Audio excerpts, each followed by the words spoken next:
Malam itu, ayahku menatapku dengan mata penuh kekecuan yang tak pernah kulihat sebelumnya. "Pilih sekarang, Lina, keluarga ini atau perempuan itu," katanya dengan suara dingin yang menusuk hingga ke tulang, dan saat itu aku tahu hidupku tidak akan pernah sama lagi. Rumah besar kami di kawasan Menteng, Jakarta terasa semakin sempit oleh ketegangan yang menyelimuti setiap sudut ruangan. Ibu duduk di sofa dengan tangis terisak-isak sambil memegang rosario kecil warisan nenek, sementara kakak laki-lakiku Andi berdiri di sudut dengan wajah pucat seperti mayat tanpa mengucapkan sepatah kata pun. Maya, wanita yang aku cintai dengan seluruh jiwa raga selama 2 tahun terakhir, telah menjadi rahasia terbesar yang akhirnya terbongkar malam ini. Kami bertemu di kampus Universitas Indonesia saat kuliah hukum semester 3. Awalnya hanya teman sekelompok untuk tugas makalah tentang hak asasi manusia. Tapi lambat laun, percakapan di kantin kampus berubah menjadi janji temu di kai kecil pinggir Jalan Kemang. Kami berpegangan tangan di bawah meja, berbagi es teh manis, dan saling bisik mimpi tentang masa depan di mana kami bisa hidup bebas tanpa takut. Di Indonesia yang masih sangat menjunjung tradisi dan agama, cinta seperti kami dianggap dosa besar. Kami selalu hati-hati, bertemu hanya saat malam hari, mematikan ponsel, dan tidak pernah memposting foto bersama. Tapi satu foto candid saat kami berciuman di balkon apartemen kecil Maya bocor ke tangan ayah melalui email anonim dari teman kampus yang iri karena nilai aku selalu lebih tinggi. Ayah, Pak Budi Santoso, pemilik Santoso Group, perusahaan konstruksi terbesar di Jakarta yang membangun puluhan mal dan apartemen mewah, langsung memanggil seluruh keluarga ke ruang tamu. "Kamu menghancurkan nama baik keluarga ini," bentaknya sambil melempar printout foto itu ke mukaku. Air mataku jatuh tanpa bisa kutahan. Ibu memohon dengan suara parau, "Lina sayang, ini hanya godaan sementara. Pulanglah ke jalan yang benar, demi Tuhan." Andi hanya diam, matanya menghindari kontak, seolah takut kehilangan bagian warisan jika ia membelaku. Aku mencoba menjelaskan bahwa ini bukan pilihan, ini siapa aku sebenarnya, tapi ayah memotong kasar. "Kamu punya waktu sampai pagi. Tinggalkan perempuan itu atau keluar dari rumah ini tanpa satu sen pun. Jangan pernah kembali." Malam itu aku memilih Maya. Dengan tangan gemetar aku mengemasi 2 tas pakaian, laptop kuliah, dan sedikit perhiasan pemberian ibu. Aku meninggalkan kunci mobil, kartu kredit, bahkan foto keluarga di dinding. Taksi yang kupanggil menunggu di depan gerbang. Saat pintu rumah tertutup di belakangku, aku mendengar ibu menangis memanggil namaku, tapi aku tidak menoleh. Di apartemen Maya di Tebet, kami berpelukan erat sepanjang malam. "Lina, keluargamu penting," bisiknya sambil air matanya jatuh ke bahuku. "Aku takut ini akan menghancurkanmu. Kami tahu risiko besar, tapi cinta kami lebih kuat saat itu." Keesokan paginya aku naik kereta ke Surabaya dengan hanya Rp500.000 di dompet. Tanpa uang, tanpa dukungan, aku mulai hidup dari nol. Siang hari bekerja sebagai pelayan di warung makan pinggir jalan, malam hari kuliah hukum di Universitas Negeri sambil belajar di bawah lampu kamar kos sederhana. Setiap malam aku memikirkan Maya, tapi kami sepakat berpisah sementara karena tekanan sosial yang terlalu berat. Aku tidak ingin ia ikut menderita. Bulan demi bulan berlalu dalam kesepian yang menusuk. Aku belajar sampai larut, lulus cum laude, dan langsung diterima sebagai asisten pengacara di Irma Hukum kecil yang kebetulan adalah rial bisnis ayah. Aku tidak tahu bahwa pilihan itu akan membawaku kembali ke neraka yang sama 3 tahun kemudian. Tapi saat itu aku hanya tahu satu hal, aku tidak akan pernah menyesal memilih cinta, meski harus meninggalkan segalanya. 3 tahun berlalu seperti mimpi buruk yang panjang. Surabaya mengajariku arti ketangguhan. Aku tinggal di kamar kos 3 meter dekat kampus, makan mie instan setiap hari, dan bekerja shift malam di KAI kampus agar bisa bayar kuliah. Irma Hukum tempatku magang, Wijaya Partners, adalah pesaing langsung Santoso Group. Mereka menangani kasus-kasus tanah dan konstruksi yang sering bertabrakan dengan proyek ayah. Aku naik pangkat cepat karena dedikasi dan kemampuan analisis yang tajam. Bosku, Bu Rina Wijaya, sering memuji, "Lina, kamu punya insting hukum yang jarang dimiliki orang sesiamu." Aku jarang menghubungi Maya. Hanya sesekali pesan singkat untuk memastikan ia baik-baik saja. Ia pindah ke Bandung bekerja sebagai guru SD, dan kami berusaha melupakan. Tapi luka tetap ada. Di malam-malam sepi, aku membuka oto lama di ponsel yang sudah kusembunyikan dalam folder rahasia. Wajahnya yang tersenyum manis saat kami jalan-jalan di Taman Suropati dulu selalu membuat dadaku sesak. Aku bertanya-tanya apakah ia sudah menemukan orang lain, apakah ia menyesal pernah mencintaiku. Suatu hari, Bu Rina memanggilku ke ruangannya. "Lina, kita dapat klien besar. Perusahaan properti nasional ingin menggugat Santoso Group atas dugaan korupsi tender proyek jalan tol. Kasusnya rumit, tapi aku ingin kamu jadi co-lawyer utama." Nama perusahaan itu membuat darahku membeku. Itu perusahaan ayah. Aku hampir menolak, tapi Bu Rina menatapku tajam. "Ini kesempatan emas untuk karir. Kamu siap?" Aku mengangguk pelan, meski dalam hati aku berteriak. Malam itu aku tidak bisa tidur. Apakah ini takdir? Apakah aku harus menghancurkan ayah untuk membuktikan bahwa aku bisa hidup tanpa dia? Aku menerima kasus itu. Selama berminggu-minggu aku menyelidiki dokumen, memanggil saksi, dan menyusun strategi. Setiap kali nama ayah muncul di berkas, tanganku gemetar. Aku tahu ini akan menjadi bom waktu. Tapi aku sudah terlalu jauh.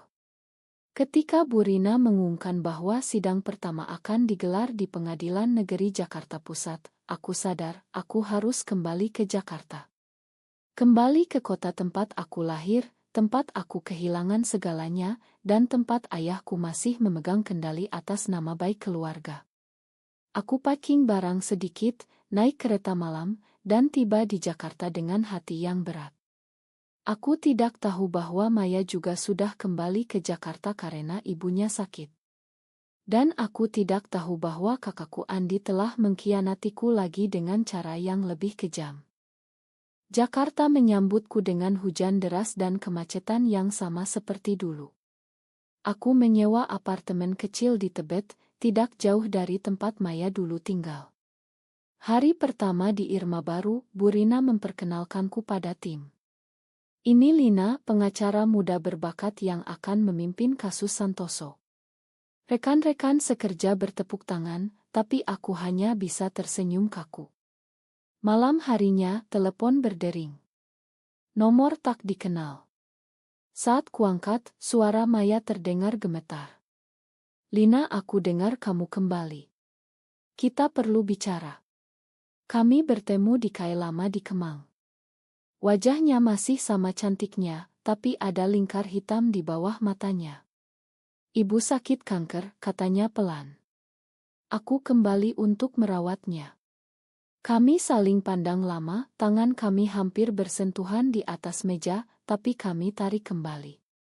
Cinta lama itu masih ada, tapi luka 3 tahun membuat kami ragu. Sidang pertama dimulai 2 minggu kemudian. Di ruang sidang Pengadilan Negeri Jakarta Pusat, aku melihat ayah untuk pertama kali setelah 3 tahun. Ia duduk di bangku terdakwa dengan wajah tegang, ditemani pengacara seniornya. Matanya melebar saat melihatku di meja penggugat.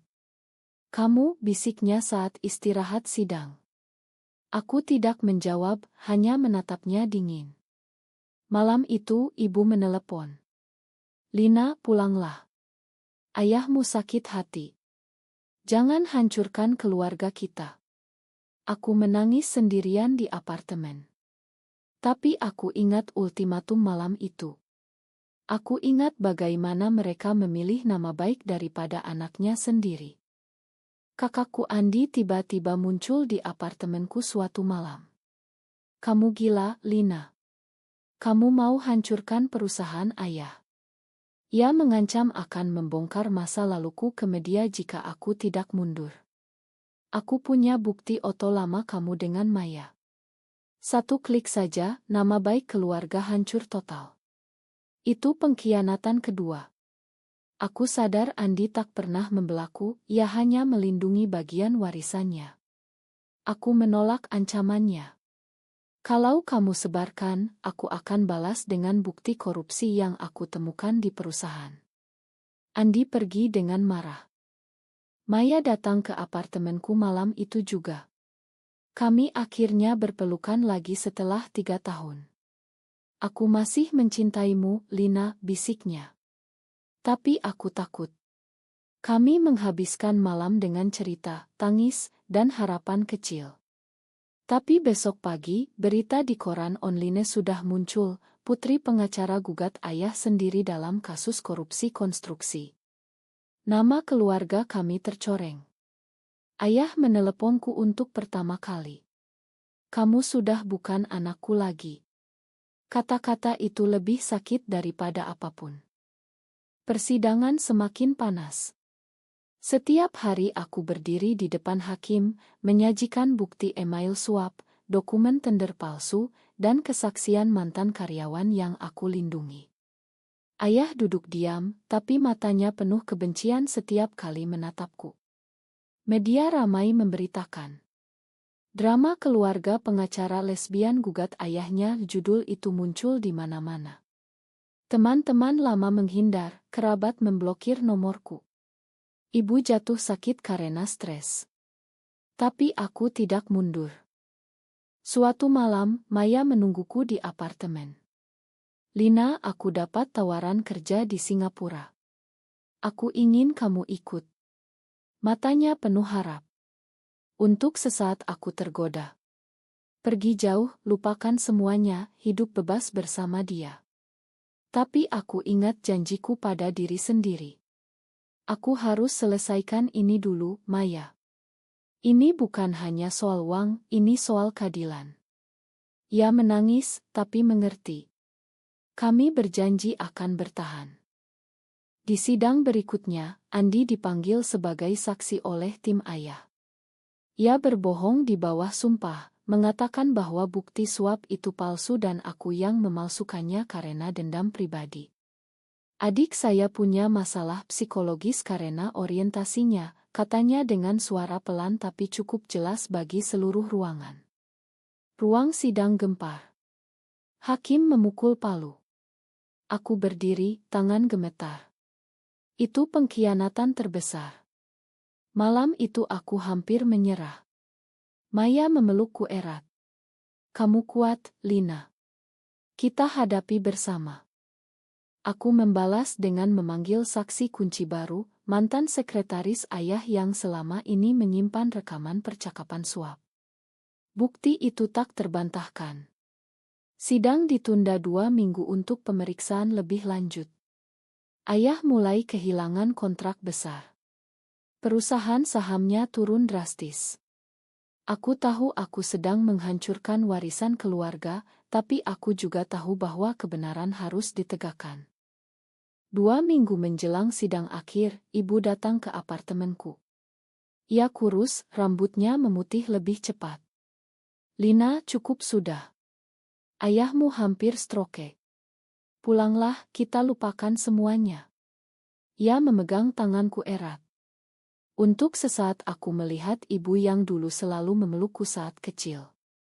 Tapi aku ingat malam ultimatum itu. "Ma, aku tidak bisa. Ini bukan lagi soal aku dan Maya. Ini soal ribuan pekerja yang kehilangan hak karena korupsi ayah." Ibu menangis terseduh. "Kamu sudah bukan anakku lagi." Kata yang sama seperti ayah. Ia pergi tanpa menoleh. Maya dan aku semakin dekat. Kami memutuskan untuk tidak sembunyi lagi. Kami jalan bergandengan di mal, meski tatapan orang membuat kami tak nyaman. Suatu malam kami duduk di balkon apartemen, memandang lampu kota Jakarta. Kalau aku menang, aku akan kehilangan keluarga selamanya, kataku pelan. Maya mencium keningku. Kamu punya aku. Selamanya. Tapi aku tahu harga yang harus dibayar terlalu mahal. Sidang akhir tiba. Aku menyampaikan pledoi penutup selama 2 jam. Suaraku tegas, tapi hati hancur. Ayah menatapku tanpa ekspresi. Saat hakim membacakan vonis, Santoso Group terbukti bersalah, harus bayar ganti rugi 250 miliar dan proyek dibekukan. Ruangan gempar. Ayah berdiri, berjalan keluar tanpa kata. Andi menatapku dengan kebencian. Media mengepungku di luar gedung. Apa rasanya menggugat ayah sendiri, tanya seorang wartawan. Aku hanya menjawab, rasanya seperti kehilangan segalanya demi keadilan. 6 bulan setelah vonis, perusahaan ayah hampir bangkrut. Aku mendengar dari rekan kerja bahwa ayah menjual rumah Menteng untuk bayar hutang. Ibu tinggal di rumah saudara di Bogor. Andi pindah ke Malaysia. Aku tidak pernah bertemu mereka lagi. Maya dan aku pindah ke apartemen lebih besar di Kemang. Kami hidup tenang, meski kadang malam aku terbangun karena mimpi buruk tentang wajah ayah di ruang sidang. Karierku melejit, Bu Rina menawarkanku posisi partner muda. Tapi setiap kali aku melihat foto keluarga lama yang masih kusimpan, hatiku sakit. Suatu hari, aku menerima surat dari ibu. Hanya satu kalimat, kamu sudah bahagia sekarang. Aku menangis lama.